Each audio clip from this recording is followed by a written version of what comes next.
Boa noite, meus irmãos, graça e paz. Quero convidar para que você abra sua Bíblia em Daniel capítulo 6. Livro de Daniel, capítulo 6.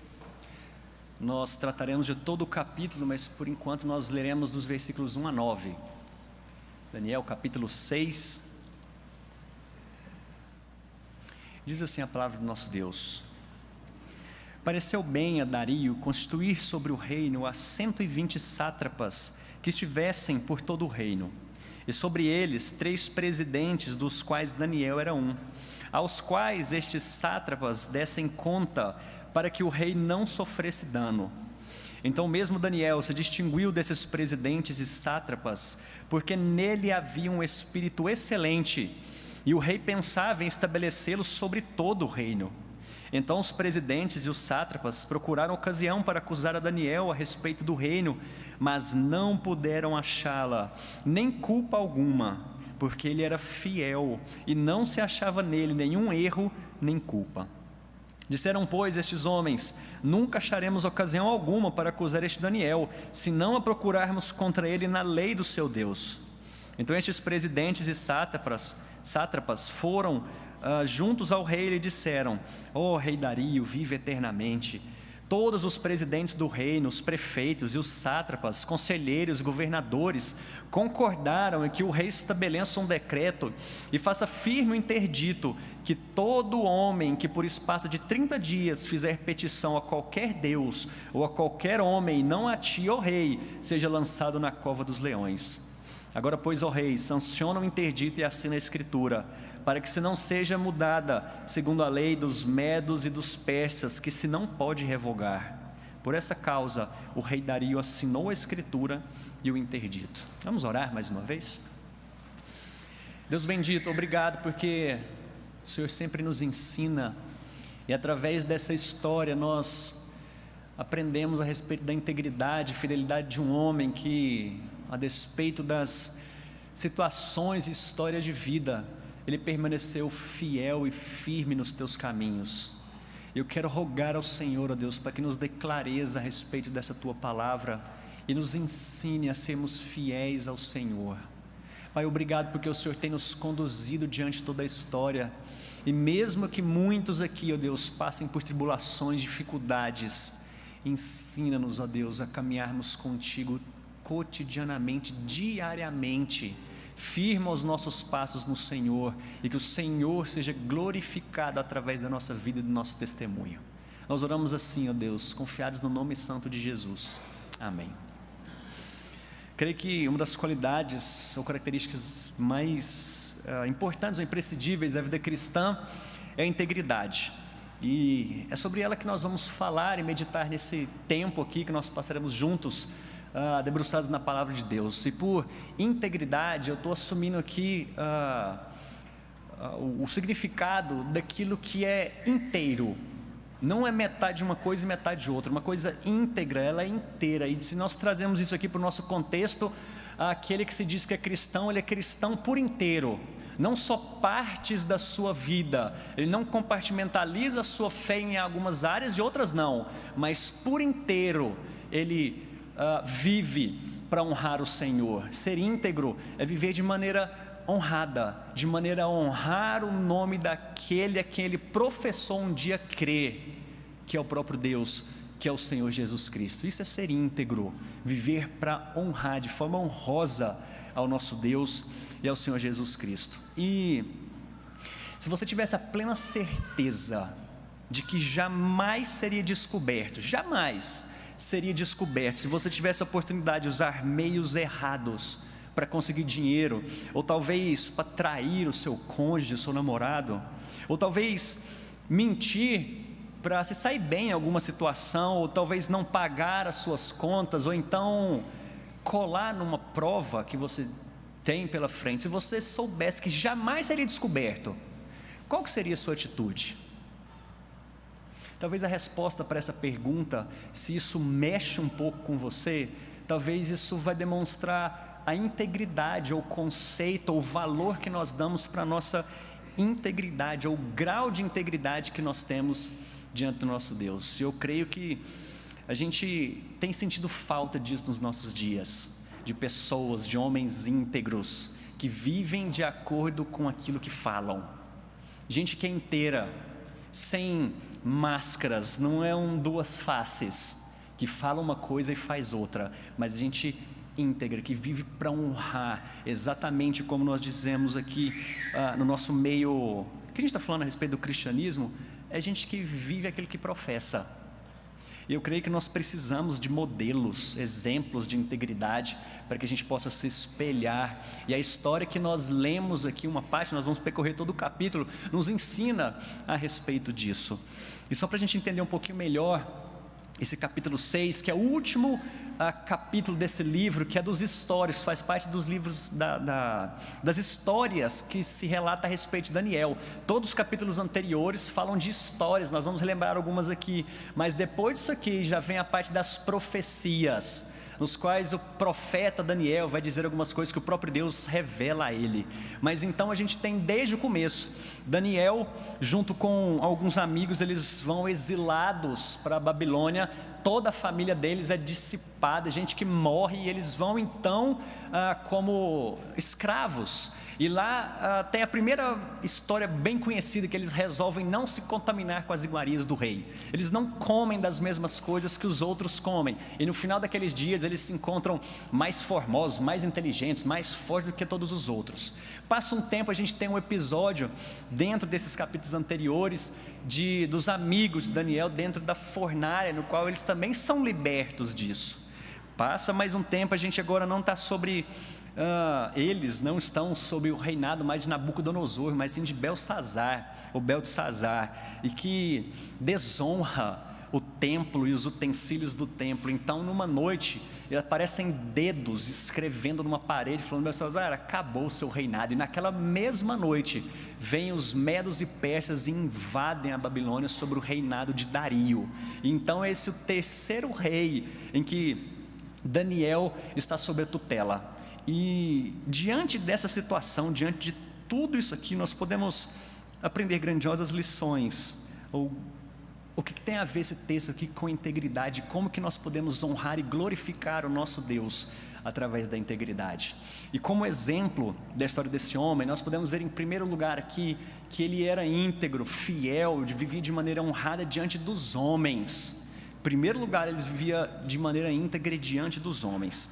O texto começa dizendo aqui a respeito de Dario, um rei que tinha algumas pessoas sob a sua tutela. Abaixo dele vinham alguns presidentes, eram 3, dos quais um deles era Daniel. E abaixo deles outras pessoas. A gente encontra esses cargos ditos desde o começo lá dos primeiros capítulos, falando a respeito desses cargos que se tinha.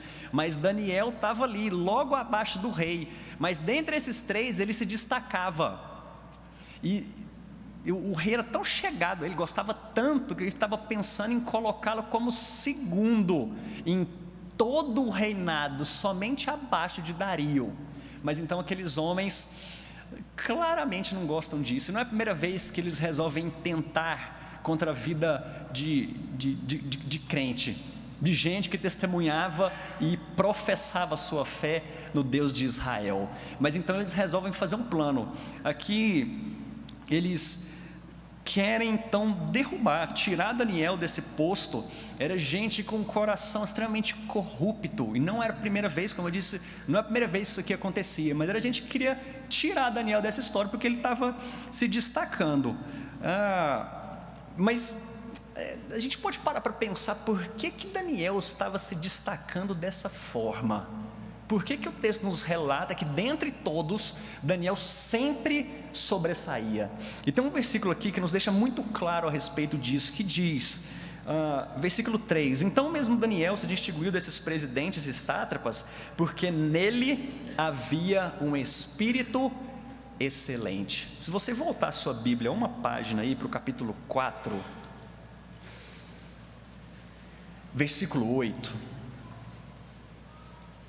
tem uma narrativa agora de Nabucodonosor. Isso aqui é um contexto anterior, em que Nabucodonosor está dizendo aqui: por fim, se me apresentou Daniel, cujo nome é Beltesazar, segundo o nome do meu Deus, no qual há o espírito dos deuses santos. E eu lhe contei o sonho, e ele vai relatar a respeito do sonho.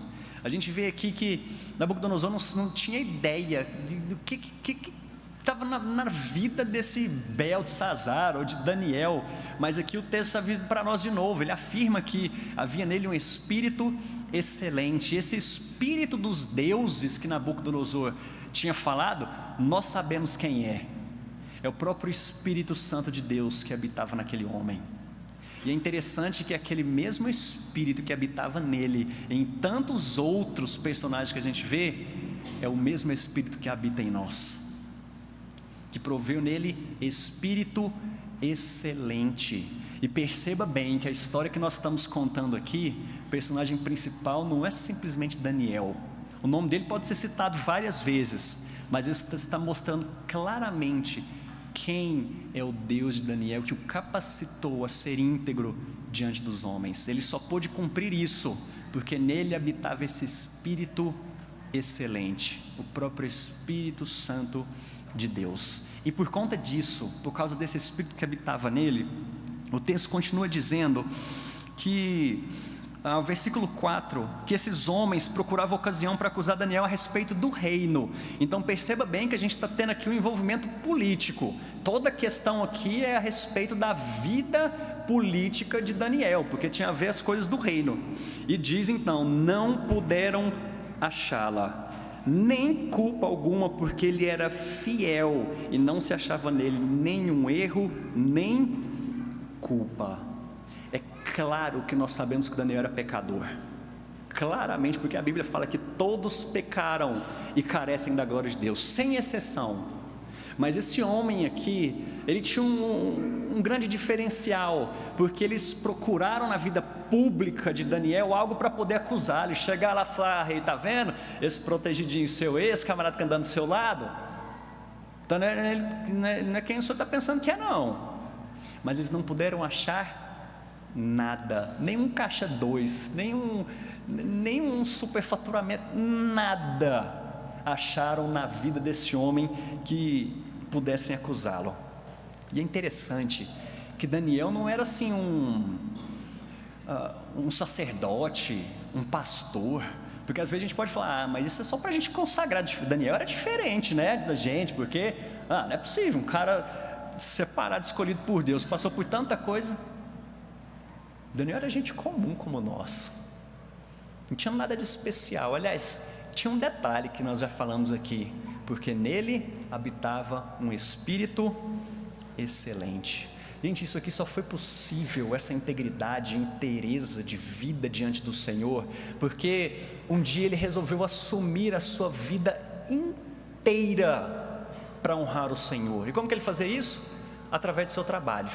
Ele entendia que isso era honrar o Senhor e fazia isso da maneira mais limpa e fiel. E ele servia ao rei não simplesmente por ele. Eu acho que é por isso que a gente encontra depois no Novo Testamento passagens como faça tudo como se fosse para o Senhor. Porque era gente que conhecia essa história: sirva o rei como se fosse o Senhor. Era por isso que nós vemos aqui. Por que esse homem vivia dessa forma? Claro, porque habitava nele esse espírito, mas é um homem que entendeu que a sua vida por inteira era dedicada ao Senhor. Não existiam compartimentos. Domingo eu vou lá orar e vou aprender do Senhor, mas a partir de segunda-feira, Deus, o meu trabalho, os meus estudos, o meu relacionamento, tudo meu, pode deixar que eu cuido. Mas domingo eu sou espiritual. Não tinha essa história na vida desse homem. Isso não deve haver também na nossa vida, aquilo que a gente faz uma separação entre sagrado e secular. É uma dificuldade que a gente vai enfrentar todos os dias, a gente vai viver dessa forma. Nós estamos estudando desde o começo do ano na sala de jovens a respeito de cosmovisão, a maneira como nós entendemos, enxergamos e vivemos no mundo. Eu acho que valeria a pena todos nós aqui, todos vocês lerem mais a respeito disso, porque essa cosmovisão fala exatamente isso. Nós vivemos o nosso dia a dia como para o Senhor. E já imaginou se essa história fosse com você? Se a sua vida pública passasse por esse escrutínio, por essa análise, por essa lente, e fosse vasculhado tudo a respeito de você. Será que as pessoas poderiam falar como esse texto narra aqui? Olha, não tem nada na vida dele que a gente pode acusar de derrubá-lo. Absolutamente nada. Nós precisamos aprender a ser fiéis diante dos homens, porque isso testemunha a respeito de quem nós servimos e o Deus que nós professamos. É integridade completa diante dos homens em tudo que a gente faz. Mas essa história continua, e logo após esse tópico a gente vê em segundo lugar aqui, que Daniel foi íntegro, e nós também precisamos buscar essa integridade, não só diante dos homens, mas eu acho que é o ponto principal que traz aqui, mas a integridade diante de Deus, andar em retidão diante de Deus, porque o texto continua, a partir do versículo 10, e olha só que detalhes interessantes que esse texto traz para nós. Versículo 10 diz o seguinte: logo depois do rei ter sido ludibriado ali, né, e isso aqui é cumprimento de até uma profecia, porque se falava a respeito das visões que Nabucodonosor teve, que o próprio Daniel interpretou, de uma grande estátua, eram reinos diferentes, e se fala a respeito de um reino que seria o mais fraco deles. Isso aqui é o segundo reino, que é exatamente o cumprimento dessa profecia. Esse rei era muito fraco diante de todo esse governo que ele tinha, então as pessoas chegaram para ele, facilmente disseram: rei, faz um decreto. A gente andou conversando aqui, o seu governo, a gente aqui, que nós somos seus conselheiros, nós andamos conversando, e faz um decreto, durante 30 dias ninguém vai poder buscar nenhum Deus, nenhum outro homem. Se não buscar o Senhor, manda para a cova. Vamos fazer isso? O Senhor é grande, o Senhor afinal é o rei. Ele falou: opa, é verdade, vamos fazer isso. E então esse decreto é assinado. Versículo 10 então continua: Daniel, pois, quando soube que a escritura estava assinada, entrou em sua casa, em cima no seu quarto, onde havia janelas abertas da banda de Jerusalém. 3 vezes ao dia se punha de joelhos e orava e dava graças diante do seu Deus. Agora é o detalhe que faz toda a diferença. Como é que termina esse versículo? Como costumava fazer. Esse texto afirma para nós que quando Daniel soube dessa situação, ele foi lá para sua casa, se pôs de joelhos, durante 3 vezes no dia ele orava, ele conversava com o Senhor, dava graças, ele honrava a Deus, ele glorificava, dava graças ao Senhor. Mas esse é o grande detalhe que faz a diferença: como costumava fazer. Por que aquele homem pôde agir dessa forma, diante de um decreto tão difícil? Eu fico imaginando que Daniel não devia, apesar de ele ter visto tudo o que aconteceu diante dos seus olhos, dos milagres diante dele, que Deus havia proporcionado, eu não creio que ele viu e ficou sabendo um decreto e falou: Daniel, durante 30 dias aqui agora, o rei assinou que se alguém buscar qualquer outro Deus e for achado fazendo isso, vai ser jogado na cova dos leões. Eu não acho que Daniel falou assim: que é isso, cova dos leões? Estou sossegado, né? Leãozinho, o que leão pode fazer comigo? Vou para minha casa, né? Vou orar. Eu creio que esse homem deve ter ficado com o coração apertado, porque ninguém diante de perseguição, e agora a gente vê não só perseguição política, mas perseguição religiosa, aquele que era mais importante e primordial para a vida daquele homem. Agora ele vai para sua casa, se coloca de joelhos e vai orar, mas como costumava fazer. Isso aqui já era rotina na vida daquele homem. E é interessante que tempos depois, passa um tempo nessa história bíblica, teve um outro homem que passou por algo muito parecido. Um homem que foi perseguido, e aí quiseram procurar alguma coisa na vida dele que trouxesse dificuldade, e não encontraram. Então já sei, vamos dizer o seguinte: vamos olhar alguma coisa a respeito desse Deus que ele serve. Será que tem alguma coisa que a gente pode acusá-lo? Tem sim. Ele fala sobre algo e é isso aí que vai matá-lo. Ele fala que é o Filho de Deus, o Salvador, o Rei dos Judeus. Agora ele é acusado e morto. Olha só a semelhança dessas histórias aqui. Mas voltando aqui para Daniel, isso fez toda a diferença na sua vida diante de um momento tão difícil. E o apóstolo Paulo vai nos ensinar algo muito relacionado com isso aqui, porque ele diz lá em Filipenses capítulo 4, versículos 6 e 7, não andeis ansiosos de coisa nenhuma, em tudo porém sejam conhecidas diante de Deus as vossas petições pela oração e pela súplica com ações de graças, e a paz de Deus, que excede todo entendimento, guardará o teu coração e a tua mente em Cristo Jesus. Olha só, o apóstolo Paulo, eu acho que conhecia muito bem essa história que nós estamos lidando aqui agora, porque ele viu um homem que ameaçado de morte por causa da sua fé. Ele durante 30 dias não poderia ser encontrado fazendo isso. Mas o apóstolo Paulo vem dizer: tem alguma coisa te deixando ansioso? Vai se colocar diante do Senhor, que essas coisas sejam conhecidas diante de Deus, e a paz dele, que excede todo o entendimento, vai te guardar. E eu creio que foi essa mesma paz que habitou o coração de Daniel, para poder não simplesmente fechar as janelas. Ele podia ter feito isso em secreto, né? Fora, e teu pai secreto, seu pai em secreto vai te recompensar. Mas a gente entende um homem aqui que já tinha o costume de fazer isso. E eu creio que outras passagens da Bíblia, por exemplo, aquelas que dizem: importa servir a Deus e não aos homens em primeiro lugar. Isso aqui era encharcado no coração de Daniel. E mais uma coisa interessante, um detalhe aqui, porque o nome de Daniel representava exatamente o que ele estava fazendo aqui, porque Daniel diz, esse nome de Daniel diz que Deus é meu juiz, é Ele que vai me julgar. Se tem um rei que está querendo aqui, ou esses homens, né, que passaram a perna, passaram a conversa nele aqui, que estão querendo derrubar a minha fé e acham que por isso eu vou ser julgado, antes importa obedecer a Deus, porque Deus é o meu juiz. Eu posso até passar por julgamento aqui, mas o que vai valer é aquele que eu passar diante de Deus. Então ele permaneceu firme como costumava fazer. Eu creio que tudo é questão de prioridade. Tudo é questão de prioridade. A gente não pode simplesmente dizer que nós não temos tempo para fazer isso aqui. Então, por que você não tem uma vida devocional diária, cotidiana com o Senhor e busca? Não tem tempo, é tanta coisa para fazer, né? Talvez Daniel pudesse te falar: eu trabalho no governo também, eu sou o segundo do reino, eu tenho algumas coisas para fazer no meu dia, mas por 3 vezes eu paro para falar com meu Deus. A gente estava no final do primeiro culto, né, conversando com o tio Milton, ele veio me falar: gente, mas o que Daniel tinha tanto para falar com Deus, né, para orar 3 vezes por dia assim? Mas eu creio que é exatamente esse tipo de disciplina que a gente precisa. Isso aqui não foi de um dia para o outro, ele foi construindo, porque ele costumava fazer isso daqui.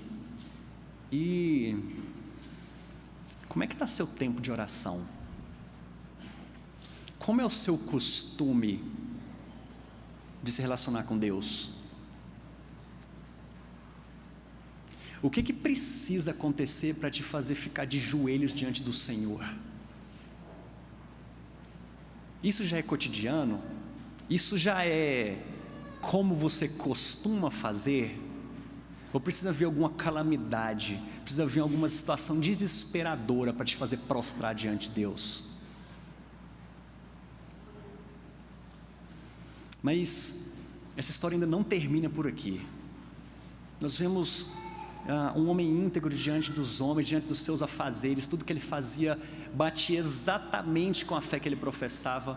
A sua vida com Deus, ela continuava a mesma coisa, porque isso era costume dele. Ele sabia que era o Deus que ele servia, esse Espírito excelente o capacitava a ver assim. Mas também nós precisamos aprender a viver integridade diante das adversidades, dos problemas que surgem na nossa frente. Olha só como o texto continua. Ele diz aí que, a partir do versículo 11, né, que aqueles homens, eles foram diante de Dario, falou: rei, o senhor lembra da promessa do decreto? Eu lembro. O senhor sabe que um decreto medo-persa, ele jamais pode ser revogado, não sabe? Eu falei: sei. Pois é. O senhor fez um decreto que durante 30 dias ninguém poderia buscar outro Deus. Você sabe quem é que está fazendo isso? Aquele rapazinho lá que o senhor gosta tanto. está pensando em colocar acima da gente aqui. E aí, o texto vai nos mostrar como que Dario ficou. Versículo 14. Tendo o rei ouvido essas coisas, ficou muito penalizado e determinou consigo mesmo livrar a Daniel, e até o pôr do sol se empenhou por salvá-lo. Aquele homem gostava tanto, tinha tanta estima e confiava tanto em Daniel, que ele falou: gente, eu preciso tirar, eu preciso pensar uma forma disso não acontecer, eu preciso livrar esse homem. Mas versículo 15, então aqueles homens foram juntos ao rei e disseram: sabe, ó rei, que é a lei dos medos e dos persas, que nenhum interdito ou decreto que o rei sancione se pode mudar. Então o rei ordenou que trouxessem a Daniel e o lançassem na cova dos leões. Disse o rei a Daniel: olha só como que o Dario se refere a Daniel: o teu Deus, a quem tu continuamente serves, que ele te livre. Eu vou continuar, mas isso aqui é só um parênteses para a gente relembrar isso aqui. Daniel não era agente secreto do reino, não. Aqueles homens sabiam que Daniel servia ao seu Deus. Não é à toa que ele vai dizer aqui, depois a gente vai ver no outro episódio, quando Daniel é liberto da cova dos leões, e Dario chega lá no outro dia e fala: Daniel, teu Deus te livrou? Esse Deus que você serve, que ele diz aqui, é a mesma palavra, a quem tu continuamente serves. Esse era o testemunho de Daniel perante aquele rei, de todas aquelas pessoas. O Deus que você continuamente serve, que ele te livre. Então, versículo 18: então o rei se dirigiu para o seu palácio, passou a noite em jejum e não deixou trazer à sua presença instrumentos de música, e fugiu dele o sono. Então pela manhã, ao romper do dia, levantou-se o rei e foi com pressa à cova dos leões. Chegando-se ele à cova, chamou por Daniel com voz triste. Disse o rei a Daniel: Daniel, servo do Deus vivo, dar-se-ia o caso que o teu Deus, a quem tu continuamente serves, tenha podido livrar-te dos leões? Então Daniel falou ao rei: ó rei, vive eternamente. O meu Deus enviou o seu anjo e fechou a boca dos leões para que não me ferisse, fizessem dano, porque foi achada em mim inocência diante dele também contra ti, ó rei, não cometi delito algum. Então o rei se alegrou sobremaneira e mandou tirar Daniel da cova. Assim foi tirado Daniel da cova, nenhum dano se achou nele, porque crera no seu Deus. O desfecho aqui então é que o rei percebe a cilada que ele entrou, manda todos aqueles homens e as suas famílias agora serem lançadas dentro dessa cova, e naquele momento todos eles são despedaçados pelos leões. Agora perceba como que foi a reação desse homem diante dessas adversidades, diante desses problemas. Eu não creio que ele caiu, foi lançado nessa cova e falou: ah, leãozinho, né? Não é simples assim. Mas aprove a Deus livrá-lo mais uma vez. E tem um desfecho por que Deus resolveu fazer isso aqui. Mas diante desses grandes problemas, de grandes adversidades que surgiram, era um homem que testemunhou a respeito da sua fé. Ele não surtou. O texto não mostra aqui que ele ficou louco, desesperado. Mostra um homem que manteve firme a sua posição no Senhor. Acho interessante nessa história é que nós conhecemos o final dela. Nós sabemos, se estivesse passando um filme, vamos assistir um filme sobre Daniel, e na hora que ele foi lançado na cova dos leões, você não ia ficar desesperado. Você fala: meu Deus, o que vai acontecer com esse homem? É um homem de Deus, ele não pode morrer não. Você já sabe o final. Você fica tranquilo, Deus vai libertar disso daí. A gente já sabe o final. Eu quero trazer isso para a nossa história hoje, porque em meio às dificuldades, à adversidade, das coisas que surgem ao nosso redor, você também já sabe o final dessa história. A gente às vezes olha para esse contexto bíblico, né, vê uma visão macro, a gente de fora olhando a história fala: ah, Daniel foi liberto. Mas parece que quando é com a gente, eu estou olhando só isso daqui, essa questão micro aqui, só a mim. E eu não percebo que essa história já foi contada e ela tem um final. O final é que Jesus vai voltar e a gente vai passar a eternidade com Ele. O final é desse Deus que disse, e a gente estudou isso de manhã, um Deus que disse que jamais nos desampara, um Deus que jamais nos abandona. Você já sabe o final dessa história, mas quando surgem dificuldades, você perde o sono, você vai procurar qualquer outro meio, até que, eu tenho um Deus que eu sirvo, espera aí que eu vou orar. Mantenha-se firme diante da confissão que você faz, e se vierem perseguições, a gente, graças a Deus, tem essa liberdade de poder cultuar o Senhor aqui, mas existem projetos de lei aí, leis, né, que querem afunilar e cercear tudo que a gente faz aqui. E se um dia chegar esse momento, que Deus nos permita permanecer fiéis a Ele. Para a gente terminar, conta-se uma história de um homem chamado Filoxeno. Ele era conhecido porque era um homem muito sincero. Ele não mentia, não gostava de mentir, extremamente sincero. E ele falava, uma coisa que ele achava, pensava, ele falava.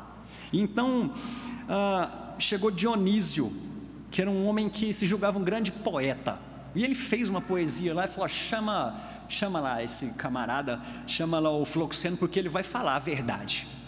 E então, ele declamou esse poema e Filoxeno falou: olha, ficou ruim demais. Então, Dionísio era um cara maioral, ele não gostou dessa história, ele falou assim: você vai para a prisão, vai para a cadeia. Eu quero ver, para você aprender a ser sincero dessa forma. Ele foi preso. Passa um tempo depois, Dionísio escreve outro poema. Ele falou: agora eu quero ver. Chama esse camarada de novo na minha presença. Então ele declama todo aquele poema. E aí, Filoxeno, o que você achou? Filoxeno então olha para os guardas e fala: me leva de volta para a prisão. O que eu quero falar para vocês com essa história é de que mesmo que se chegar um dia a uma perseguição como a gente viu isso daqui, que a gente possa permanecer a nossa confissão firme no nosso Senhor e Salvador. Essa história aqui aponta completamente para Jesus e a salvação que Ele nos deu. Isso aqui aponta para a confissão que a gente faz como cristão. Aqueles homens narrados lá em Atos, eles foram chamados de cristãos porque eram imitadores de Cristo. Como tem sido o seu testemunho diante dessas pessoas? Eu fechei aqui minha Bíblia e não li a parte talvez mais interessante disso aqui. Eu quero terminar. Quando Dario descobre isso, então, que Daniel havia sido liberto, né? Deus havia guardado ali a boca dos leões, aqueles outros homens são mortos. Então vem o versículo 25, desfecho dessa história.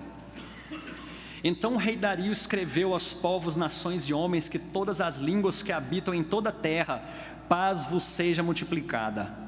Faça um decreto pelo qual em todo o domínio do meu reino os homens tremam e temam perante o Deus de Daniel. Presta atenção nessa declaração aqui. Porque Ele é o Deus vivo e que permanece para sempre. O seu reino não será destruído e o seu domínio não terá fim. Ele livra e salva e faz sinais e maravilhas no céu e na terra. Foi Ele quem livrou a Daniel do poder dos leões. Daniel, pois, prosperou no reinado de Dario e no reinado de Ciro, o persa. O que a gente pode ver aqui, talvez alguns focam nisso daqui, né? E Daniel prosperou, falou: vou permanecer fiel porque eu vou prosperar. Às vezes Deus não vai te livrar como fez com Daniel, não. Talvez a morte vai ser o seu fim. Mas o que eu quero mostrar aqui, Deus na sua soberania te livrando ou não, eu quero colocar para vocês se a sua vida tem produzido testemunho, assim como esse rei disse. Presta atenção, porque Dario não está falando aqui como um cristão.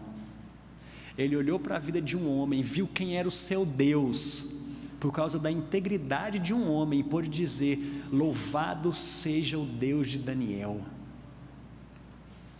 E para a gente finalizar, que tipo de testemunho a sua vida tem produzido? O que as pessoas têm falado do seu Deus a respeito das coisas que você tem feito, dito, as mensagens que você anda postando, que você envia, as conversas que você tem, as atitudes que você toma? As pessoas têm olhado para você e dito: bendito seja seu Deus, louvado seja Ele, porque Ele é quem livra, Ele é quem cuida. Eu espero que a resposta Seja positivo para isso. Senão, todos nós somos chamados ao arrependimento. E nesse momento que a gente vai participar da mesa do Senhor, momento tão precioso para nós, é momento de você assumir esse compromisso diante de Deus. Falou: Deus, me ajuda a ser íntegro diante do Senhor, me fortalece a minha fé, fortalece a minha esperança, porque um dia eu vou prestar contas diante do Senhor. O Senhor é o meu juiz. E esse momento serve exatamente para isso. A gente não faz isso simplesmente lembrando da morte de Cristo, mas Ele nos alimenta, Ele nos fortalece para cumprir essa vida íntegra diante dEle. Que Ele possa nos ajudar e nos abençoar nesse momento.